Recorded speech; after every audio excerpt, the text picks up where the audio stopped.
आपके साथ दिव्यानी व्यास और स्वागत है आपका जनता समाचार में। चलिए रुक करते हैं आज की खास खबरों पर। कैबिनेट मंत्री रेखा आर्या के पति गिरिधर लाल साहू के खिलाफ बरेली के बहुचर्चित जैन दाम्पत्य हत्याकांड मामले में बरेली कोर्ट में गैर जमानती वारंट जारी की गई है। इस मामले पर बोलते हुए कांग्रेस राज्यसभा सांसद प्रदीप टम्टा ने रेखा आर्या का इस्तीफा मांगा है। प्रदीप टम्टा ने कहा कि हम चाहते हैं कि इस मामले की निष्पक्ष जाँच होनी चाहिए और जब तक रेखा आर्या मंत्री पद पर हैं, निष्पक्ष जाँच नहीं हो सकती है। या तो आर्या खुद इस्तीफा दे या मुख्यमंत्री अपनी ईमानदार छवि साबित करें और उन्हें मंत्रिमंडल से हटा दे। इसी मुद्दे पर कांग्रेस पार्टी की प्रवक्ता गरिमा मेहरा दसोनी ने देहरादून कांग्रेस कार्यालय में मंत्री के पति का इल्जाम लगाते हुए एक प्रेस कॉन्फ्रेंस की। चाहे उनके पति साहू हों, दोनों ही विवादों के पर्याय हैं।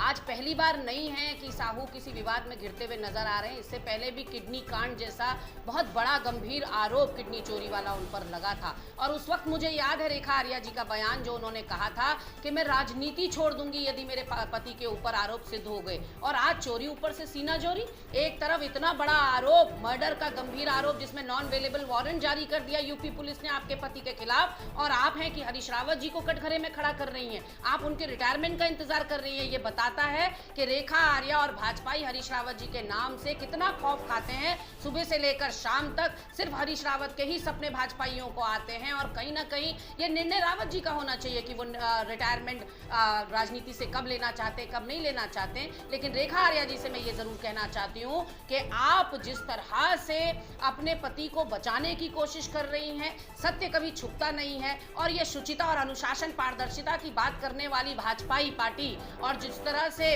जीरो टॉलरेंस की और भ्रष्टाचार मुक्त सरकार की बात ये करते हैं, अभी तक जिस तरह से कोई एक्शन नहीं लिया गया इस पूरे गंभीर प्रकरण में, उससे इनकी कलई खुल चुकी है और 2022 में इनका सुपड़ा साफ होना निश्चित है।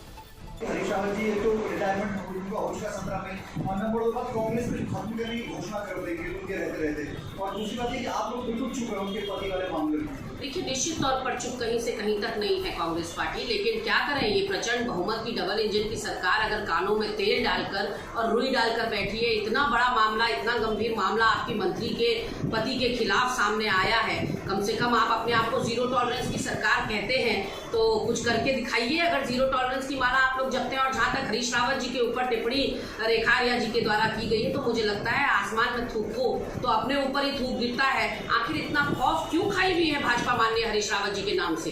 कभी धन सिंह रावत जी कहते हैं कि हर लड़ाई को अपनी प्रथम और अंतिम लड़ाई के रूप में रावत जी कहते हैं, और अब रेखा आर्या जी का ये बयान सामने आया है तो कहीं ना कहीं भाजपाइयों के अंदर रावत जी के प्रति इतना खौफ है कि सुबह से शाम तक मुझे लगता है रावत जी के अलावा उनके सपनों में भी शायद कोई नहीं आता होगा।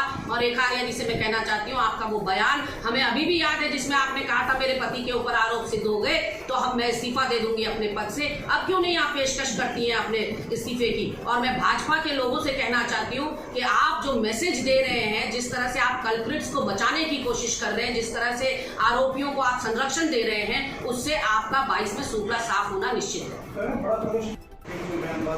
देखिए, हम इंतजार कर रहे थे कि शायद ये अनुशासन और शुचिता की, पारदर्शिता की बात करने वाली पार्टी स्वयं कोई निर्णय लेगी और स्वयं आगे आकर आरोपियों को दबोचने का काम करेगी या कोई हरकत में आएगी। लेकिन अब जब हम देख रहे हैं कि उनकी तरफ से कोई भी निर्णय नहीं लिया जा रहा है और वो ना मंत्री के खिलाफ ना मंत्री के पति के खिलाफ कोई कार्रवाई करने के लिए तैयार है, ऐसे में कांग्रेस पार्टी अब फ्रंट फुट पर आकर खेलेगी। चिंता मत करिए।